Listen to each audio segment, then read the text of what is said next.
Hello and welcome to the PES Dispenser's first ever season and episode of PES Master League. Now, although my gameplay may not suggest it, I've been playing PES, minus a few years, since winning SOC 11 and ISS Pro, and now I'm inviting you to join me on my Master League journey. Now, usually I'd be taking over a team in one of the lower leagues or divisions and developing them into a powerhouse, eventually conquering domestic and European competitions. However, once again, there's talk of Mike Ashley finally selling Newcastle United, the team I support, the team that I love. So although this isn't the standard of team I'd normally begin a Master League challenge with, the thought of returning Newcastle to the happier times of Kevin Keegan, Bobby Robson, qualifying for Europe, being 12 points clear, well, I just fancied that journey, and I hope you enjoy it. This is the only job I've ever wanted. I think we've got tremendous potential here, but potential's only any good if we realise it.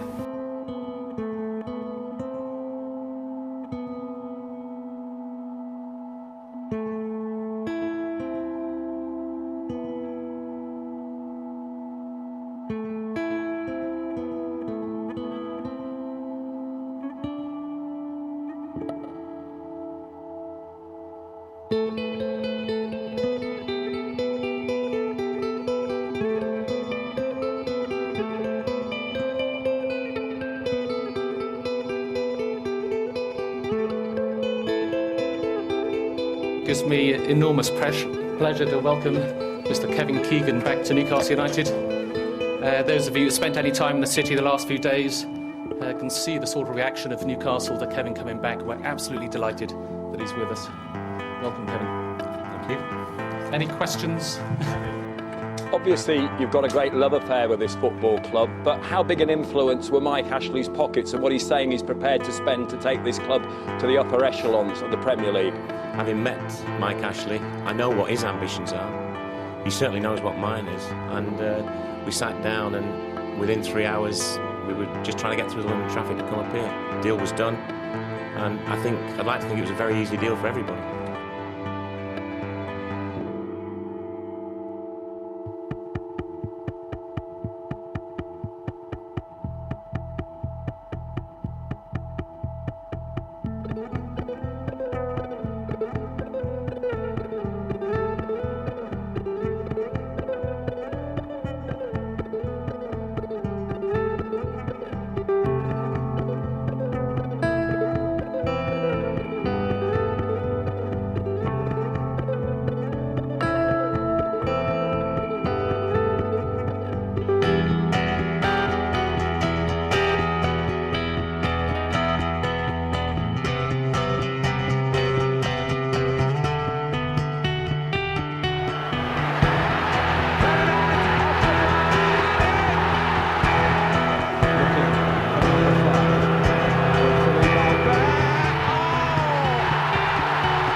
Cross coming in, and it's a good one!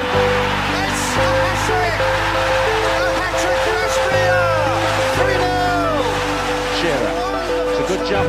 It's Kieran Dyer. Pass back one good. Oh, Dyer blocked. Bellamy! It's it! Bellamy. And Shearer! This could happen, you know! This can happen! Tono had touched it by Shearer!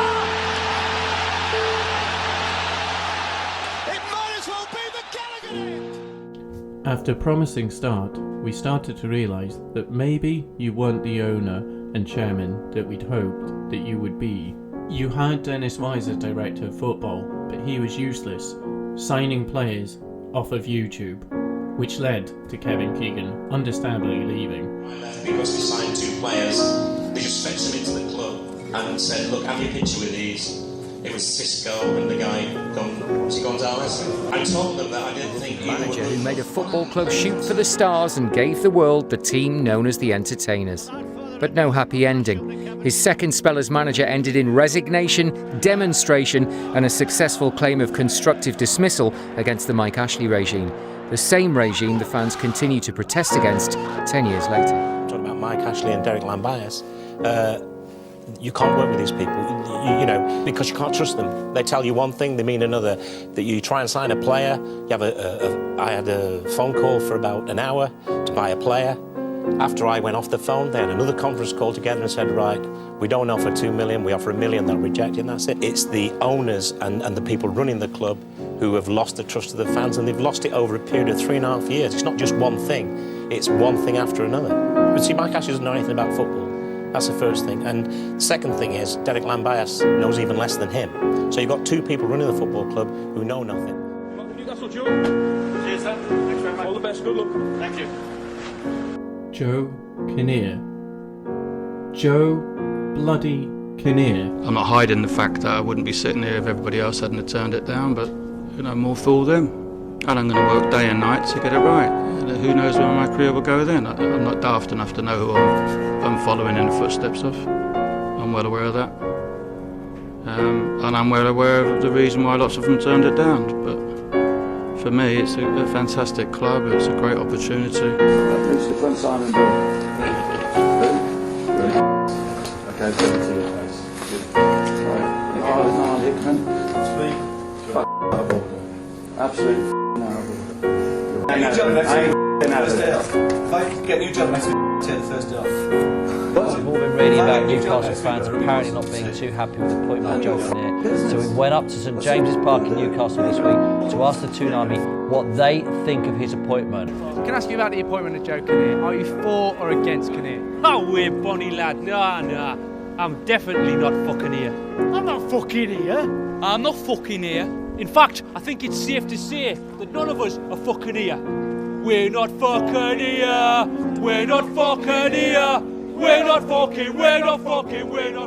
here. I think when it came down to the nitty gritty, it wasn't just, you know, people say with the Liverpool game we lost 5 and all this and that was the final straw. I think it was building for the months and a couple of windows before that, you know, the club for me was kind of rudderless in the sense it was a kind of a ship floating along in the sea. We had no leadership at the very top. We were selling all our best players, we were getting free transfers in, we were getting, you know, lesser players, and maybe some players not good enough to play for Newcastle United, and maybe some people not good enough to manage Newcastle. With just 8 games left and us in the relegation zone, Alan Shearer became the 4th manager of the season. We've got a massive fight on our hands, we know that. Massive job to be done, very, very difficult circumstances. Got injuries, but we'll face it head on, give it a right good go. Defeats to Chelsea, Spurs and Liverpool, along with draws with Stoke and Portsmouth, meant we went into the Middlesbrough game with just 3 games left and 3 points behind Hull, who were in 17th place. Tunchai, it's a goal! It's a goal for Middlesbrough! They're level! 1-1 after 9 minutes. Martins has that explosive ability. Here he is! What a substitution by Alan Shearer! Ball standing there, and it's wrapped up. It's Lovenkrands. It's 3-1. On the back of that win, Newcastle swap places with Hull, both on 34 points. With 2 games remaining, safety was in our hands. With Hull managing to record a draw away at Bolton and us losing to Fulham, it meant we went into the final game against Villa, needing a result and hoping the Hull game against Man United went in our favour. Gotroff, down to Barry, a little deflection! Gareth Barry may claim the goal, but it certainly flicked someone on the way through and Harper was beaten. How costly is that? Heartbreak for Newcastle. The chasm that is the Championship is opening up before Newcastle now. Newcastle United and the Premier League. This is where it ends. Newcastle United are relegated. We had gone from playing in Europe in 2007 to now playing in the Championship in 2009. You told Alan Shearer that he would be the manager to take us back to the Premiership. However, you never spoke to him again. Instead, you changed the name of the bar that had been named after him. However, that also wasn't the only name change you performed, was it, Michael? You changed our stadium to a fucking email address. Fortunately, Chris Hughton did a marvellous job as manager, getting us back to the Premier League the first time of asking. He'd managed to put together a fantastic team, full of spirit and character. We were riding high in 11th in the Premier League. We'd recently beaten Sunderland 5-1, but then you sacked him. Obviously we were all disappointed on Monday with what happened, and there was no secret about that. But we've got a great dressing room in there, a great staff behind us, and talk of revolt and things like that, it was just never entered our mind. It was just the fact that we care about this club, and after working so hard to stabilise it, we felt that we'd been a bit let down. Can I just dedicate that to Chrissy, PB, Cole, thanks for everything you've done with us at the football club, lads, greatly appreciated, thank you.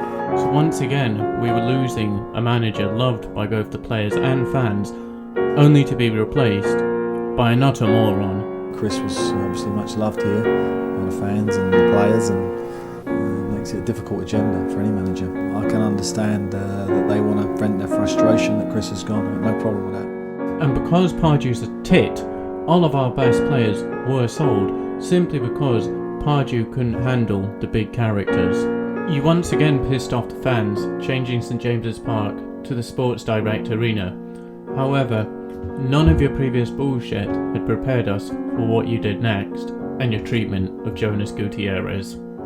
In 2011, you handed Jonas a new contract, stating that if he made 80 starts between the 2011 and 2015, his contract would automatically be renewed. He had started 78 games, however he was diagnosed with cancer. Despite you offering no help in his treatment for cancer and him having to go home to Argentina to pay for the treatment himself, he still had love for the club and made a successful return, defeating cancer. This is one of the moments of the season, not just at Newcastle, but anywhere. And Gutierrez! Can there be a more popular goal scorer? The man who knows the true meaning of survival. Make sure that Newcastle do survive at this level in what is probably his last game for the club. And how did you repay Jonas? You got John Carver to phone Ryan Taylor to get Ryan Taylor to tell Jonas Gutierrez he was being released. You sick fuck, get out of our club. And if things weren't already bad enough, you decided to bring back an absolute lettuce of a man to the club, this time as director of football.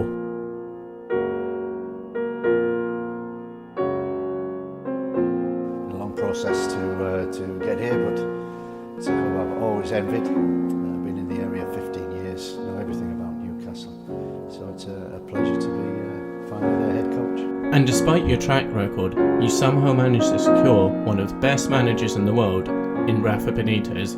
Unfortunately though, Steve McLaren had left us in such a mess, we were once again relegated. Benitez arrived at Newcastle in March 2016. He couldn't save a chaotic club from relegation, but he agreed to stay on, signing a 3-year deal. The next year he brought the Magpies straight back up and won the championship title for good measure. Then despite Mike Ashley's thrifty habits in the transfer market, he delivered 10th and 13th place finishes in the Premier League. But he wanted more.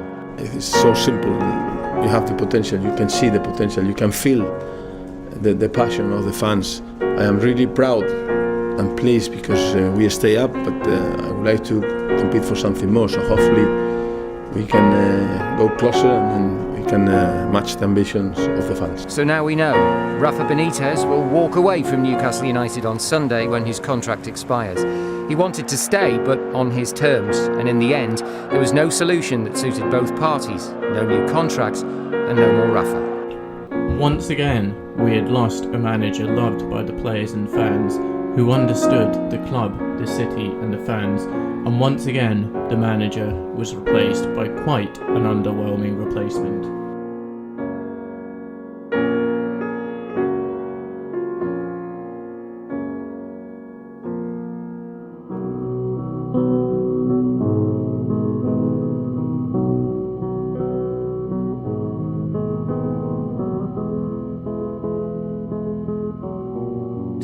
Mike Ashley's agreed, in principle, to sell 300 million to a Saudi Arabia-backed consortium. Frustrated Newcastle United fans will be pleased to hear that Mike Ashley looks like he's on the brink of selling the club. The controversial owner has reportedly agreed a £300 million deal.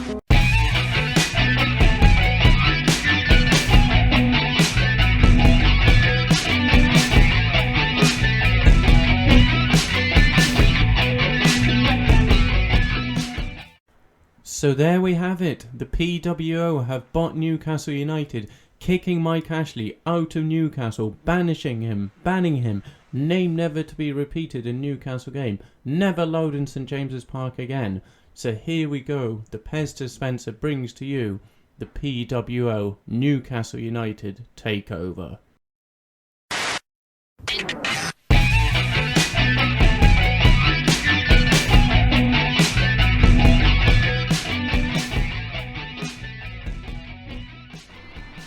So there you have it. The P.W.o have bought Newcastle, kicking Mike Ashley right out of him. Ashley is gone, and now the P.W.o have taken over Newcastle. And here we see the PES dispenser meeting some of the players, meeting Lascelles, and I'm not sure who that generic face is, to be completely honest with you. There's Saint Maxim, big future with him ahead, hopefully. Hopefully he'll be getting some goals and assists for us, that blistering speed. I'm babbling like nothing. So anyway, the series, as I say, the P.W.o have taken over Newcastle United. Now, normally I would be going on much lower team, probably a team in a lower league looking to win promotion, working with lesser players, bringing in young players, developing them over the years. But with this Mike Ashley takeover talk once again appearing, I just really want to have fun with Newcastle. Play with players I wouldn't play with, just have fun. It may put some people off for the first series, so apologies if you are a fan of more seeing player development and younger players, lower league teams. I've been waffling and missed what our chairman's had to say. 6th in the league. Now normally with Newcastle, I would say no, because they would not be good enough for this toll. However, I am doing the takeover, and again, this may put some people off. I did go with a fairly large budget. Normally I just stick with the standard one, work with the money I've got, whatever club I take over. In most cases I do sell a lot of players and replace them with young players who have future and potential. But here we are going to agree with 6, because we have given ourselves a transfer budget.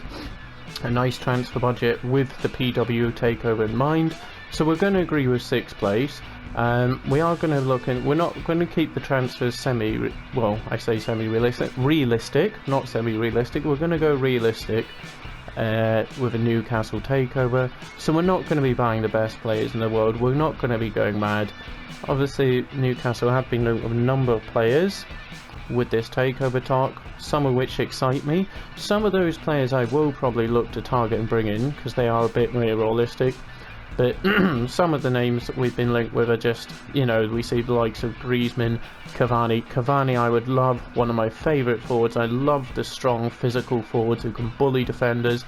But Cavani, it isn't realistic. And as a Newcastle fan, the thought of Cavani being linked with Newcastle, it's ridiculous. It would be extremely exciting, but I don't want to get excited, carried away. So we're going to go with the more realistic players we've been linked with. Even that, some of the players we've been linked with, it's a new approach for me for PES Master League.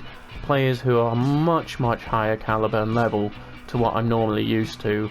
But it's exciting. Like I say, I just hope it doesn't deter people who prefer the series of development young players. Players like PES Story Mode, fantastic. Huge fan of his and what he does, and that's more similar to the approach I go with. Looking for players with links, actual links, which is where I do miss being able to create manager faces. Now you're just stuck with these template ones for these cutscenes. I did much prefer where you could create a manager and go with a story, so you could create like an ex-player take over the club, or managers that you liked or weren't having a good time and you wanted to revive their career, and therefore go with clubs they've been linked with and go with realistic links and transfers. But yeah, for this, just going to play as the PES dispenser. Willem Dafoe, he is the closest resemblance to myself. Sorry, you've been stuck on this screen. What are your plans? So I do have my own ideas. I'm going to be changing things. They are going to be playing my type of football. We're not going to be keeping with this Steve Bruce football. Fantastic job he has done. He surprised me. He has surprised me, I must admit that. I thought we were going to definitely be relegated again. But so far this season, obviously season's on hold for reasons we're all aware of. Steve Bruce, he's done a fantastic job, but I do have my own plans for the way we play. Now, the style of football, I would love to put on a show such as Keegan's Entertainers and Robson's team, which had so much youth, pace, and just so exciting. Keegan Robson's teams hugely entertaining, and they did indeed put on the shows, but I'm just not good enough to put on a show. I don't do skills, I don't do tricks. I've been playing PES for many a year. I don't know how to do them. I just don't. So we're gonna go play hard, committed hard football. I say, if you're looking for skills, tricks, flicks, spinneroonies, hurricane runners, and moonsaults, I'm afraid I'm not the channel for you. Maybe a few little feints, dummies, fake shots, etc. But as for skills, it's just never something I really tried learning in PES. Another thing, my hands, they're not the best, so things like that, being fast on control pads, they do hurt my hands with arthritis, so I just don't bother with that. But here we are, welcome to Master League, my first ever series, my first season, and my very first episode. And if you did watch that prologue, that montage opening segment and got through it, well done. It did just kind of show a message to Mike Ashley, my thoughts. But yeah, if you're just joining for this episode, which I do understand skipping the prologue, then welcome, and I hope you enjoy it. So what we'll do here, for the first few episodes, I have decided what I'm going to do is try and ease you into it. So I'm probably going to do a couple of just little short 15-minute episodes to begin with. As if you play Master League, you're aware, starting a new Master League, the first transfer window can sometimes take a while, bit of a slog to get through, identifying your players, scouting, etc, so forth. It can take a while, so rather than hitting you with like a 1 hour introduction episode, I'll probably go with 3 or 4 15-minute episodes getting through the transfers. Hopefully we'll be getting into our first game, I should say, maybe in episode 2 or probably more likely 3. But yeah, for now we'll just probably go through my team, the thoughts on how we're going to play, and also I'm going to explain the transfer rules to you.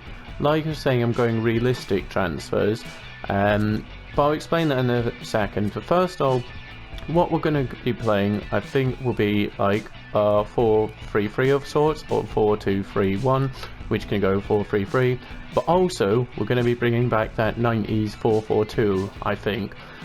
So that's what we're going to be looking at. Now, key points of strengthening, right back straight away. I'd probably look to get an AMF here, a nice attacking midfielder, and also, to be honest with you, John Joe Shelby, I'll probably put him for sale.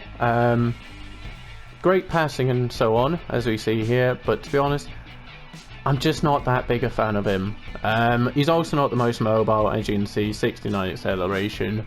Yeah, so we'll probably maybe look to see what we can get for Shelby. So bring in an AMF. So a right back AMF, probably a CMF just to cover for Bentleb Longstaff, and probably bring in a DMF, so one specialised in defensive, because although Bentleb can play there,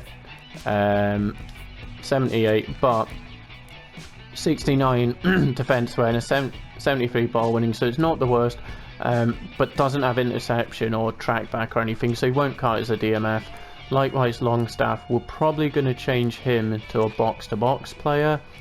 So DMF, CMF cover, AMF, right back, probably looking to bring a centre back, a young developing centre back. because Newcastle United, they're not the youngest, and none of them are tall of pace. They are good technical players, but none really of pace, and they, apart from Listeners, they're getting on a bit. Rose, absolutely fine. Now, Almiron, St. Maxim, that's fine, especially St. Maxim, what a player.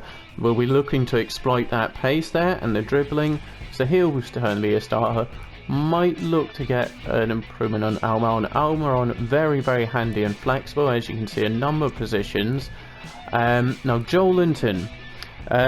We will be keeping him. I'm not going to sell him. We will give him his chance, because to be honest with you, he is a decent player. It's just, in Steve Bruce's style of tactics play, it's never going to work. Like, playing the lone striker up front, never going to work for Joel Linton. So I'm willing to keep him, but as our backup striker, just give him a chance. Not going to just dismiss him because of the season he had. Hoffenheim, very different. He was more involved in the link-up play than being a goal scorer. Newcastle were relying on him to get the goals, and it didn't happen. At Hoffenheim, he was actually brought in some ways to replace Bobby Firmino. Now, obviously, I'm not likening them in any way, not saying he's as good as Bobby Firmino, far from it. But just, he was more a link-up player at Hoffenheim, bringing players in to play, like wingers and players around him. So we'll give him a chance, but I will look to bring on a forward. So forward, an AMF, DMF, CMF cover, right back, and if we can, a centre back. So a lot to be done, a lot will be coming in, but also a lot will be sold. I always really just sell people who aren't really going to develop, who are on the decline, and just bring in younger players, freshen up the squad. So a lot's going to go, we will be bringing a lot in. Now, with that, now we see here 67 team chemistry, not the best. That's going to be a nice, fun first few games. So sorry, transfers. What we're going to do is, I say, because we can't play as well. I could have picked one of the preset managers, Romario, Zico. Who else is there? Roberto, Carlos. I mean, Ruud Gullit, bringing Ruud Gullit back to Newcastle. Not too sure that would go down too well. So from the option available, I just thought, no, I don't fancy any of these. Can't create my manager face, so I've just gone with like the Willem Dafoe look-alike, as he's got somewhat, not really any resemblance to me, but it's the closest. So anyway, the transfer rules. Because I can't do a manager story as such, linking players with the manager's old club and players he used to play for, etc, etc, what we're going to go with, now everyone knows here, these day and ages, especially on international football, tapping up. Players do the tapping up for the clubs, especially when on international duty. They put in a little word, say, hey, you fancy coming to Newcastle? Do you fancy the move? They have a little word with the player, see what they're thinking about it. If they're up for it, they report back to the man, you say, oh, he's up for it, he's up for this, and then the bid's going. That is how football works these days. The clubs are probably the last to find out that the player's been looked at, and then other clubs have been talking to him. So that's what we're going to go with. Now, to do that, what we'll be doing is, well, St. Maxim, great example, he'd have a few links. So Alan St. Maxim, the clubs he's played for, Monaco, St. Etienne, Bastia, obviously he had spelled with France, so you know he's got a spell with France. He's French, a spell, but obviously he played in under 16s. Yes, we will look at under 16 links, under 17 links, under 20 links, and from memory serves right, he has played with quite a lot of players across his club. So things like that. Joe Linton links with Hoffenheim. He did make 4 Brazil under 17 or under 20 appearances. Almiron, likewise, we got Paraguay, Atalanta, etc. Bentalev's got some nice links. Obviously, Schalke, played at Spurs. Likewise, Danny Rose, so many links there. He's played Spurs, England, I think he was at Watford at a time. So yeah, there's some quite nice links. I mean, Javi Manquillo has some Liverpool links there, but we'll be selling him absolutely. But it has to be a player that they have at least been in the same matchday squad with. So if, ideally they've actually shared the pitch and played together, but I'm going to say if they've been in the same matchday squad, that's good enough for me. You're on the bus, if you're on the bench, you're chatting to each other, you form relationships there. So that's how we're going to go with. We're going to go with players doing the tapping up for us. Links with previous players they have played with. So that's what we're going to go with. Also, what I do is, just because obviously with PES you can just go by the best players in the world. It's quite easy to do that and be world beat in the first season. But with this, we see here, say Maximi is going to be our best player, 82 rated. I will allow myself each season one player who is one above our highest rated, just the one. So that means we could sign one 83 rated player, but then everyone else needs to be 82 or below. So yeah, that is the rules for transfers. Now with that, obviously I did say we had set the budget as fairly large, and my word, okay, I didn't expect it that large. That's a lot more than I'm normally used to. 192 in the transfer budget, 168 salary, a lot more than what I'm used to. So yeah, what I'm gonna do now is I'm gonna spend some time. This is gonna take quite a while for me, just going through all the links. However, I think this is a good point to end the episode. What we will end it on is the fact that we've also hired a new director of football, and that would be none other than Sir Les Ferdinand. That's right, Sir Leslie Ferdinand. It makes sense, obviously being the QPR director of football, big Newcastle history, one of my favourite players. In fact, my dog's even named after him. So with that, I will have to maybe not reference him so much, because I don't want the dog going mad having the same name. Waffle, waffle, waffle. And the other thing is our scout. We are going to be hiring a scout. Again, it's a Newcastle legend, and so with that, it is going to be David Ginola, the marvellous David Ginola. So he's going to be our scout here in France. Now obviously with Les Ferdinand, director of football, we got some links there with QPR, Besiktas, Spurs, West Ham, Leicester, Bolton, Reading and Watford, so he can help us get any players there. Obviously Ginola will be scouting France, so we can set Ginola for France. I'll do that next episode. He also has his links with Toulon, Paris, Brest, PSG, Spurs, Villa, Everton. So those two do open up quite a few connections with us. So what we're going to do, we're going to end the episode on why David Ginola is our new scout. And that means the next episode we'll be looking at the links, putting in bids for the first players. It's probably going to be a quick upload. I'm probably going to maybe even do 3 episodes in the first day, so a bit much. So if there are, in the likely event there are any commenters, probably won't get a chance to see your comments before the next episode. But obviously do, if you are watching and you have any links, any good players you'd like to see that make sense, that do have the links I mentioned, feel free to put them in the comments, as I'd love to hear it. But yeah, like I say, here's David Ginola. The world is going in one direction and football is still going in the same direction. I like the fact that football is made for entertainment. I like that, but in a certain way, I don't see football entertaining as much as it did in the past. I can see that football is, I'm very concerned about the fact that tactically we are more concerned about being close in very tactical battles rather than giving the opportunity and the freedom for creative players to express themselves to the best. And that's my concern. I will not mind to pay people a lot of money if every weekend I jump from my seat and I say, because I can't do that. And this is why people who play football on a Sunday afternoon, they don't mind to see people earning money, because they say, well, I can play any Sunday afternoon. I will never be able to do that because it's a proper job. This is proper talent. This is a gift. You've been under something and you have a gift. You ask me a question, you do that sometimes when you receive the ball and you go this way and you pass. I can't. I didn't work that because it's about instinct, and football should be that. Creativity, instinct, You don't dictate things in football. This is a gift. This is something, when you receive the ball is your friend. Any position in the space is about how you're going to move around, how you're going to play, knowing where are your teammates, your opponents. It's about that. It's about... I love this game. You nearly got the tears, David, as well. We think you're priceless. We have loved listening to your stories tonight. We've loved your company. Merci beaucoup. It was a pleasure.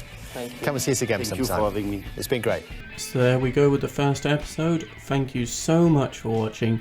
Please do feel free to leave a like and subscribe. See you next episode.